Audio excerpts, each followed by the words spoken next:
उपराजधानी नागपूरमध्ये उशिरा रात्री झालेल्या पावसामुळे कडक उन्हामुळे त्रस्त झालेल्या नागरिकांना मोठा दिलासा मिळाला आहे।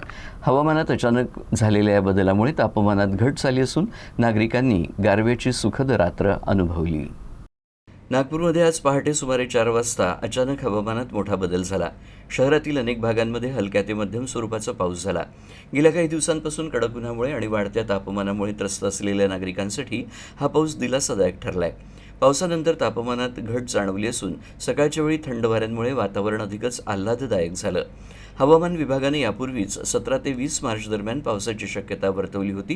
ही शक्यता आता अचूक ठरताना दिसते। या कालावधीत परिसरात ढगांची ये-जा आणि हलक्या पावसाची शक्यता कायम राहणार असल्याचंही सांगण्यात आलंय। त्यामुळे येत्या काही दिवसात उष्णतेचा प्रभाव काहीसा कमी राहू शकतो। पहाटे झालेल्या पावसामुळे शहरातील वातावरणात पूर्णतः बदल झालाय। एकीकडे नागरिकांना कडक उन्हापासून दिलासा मिळाला, तर दुसरीकडे दिवसाची सुरुवातही गारवा आणि समाधानानं झाली। नागपूरकरांसाठी हा पाऊस सध्या दिलासा देणारा ठरला आहे।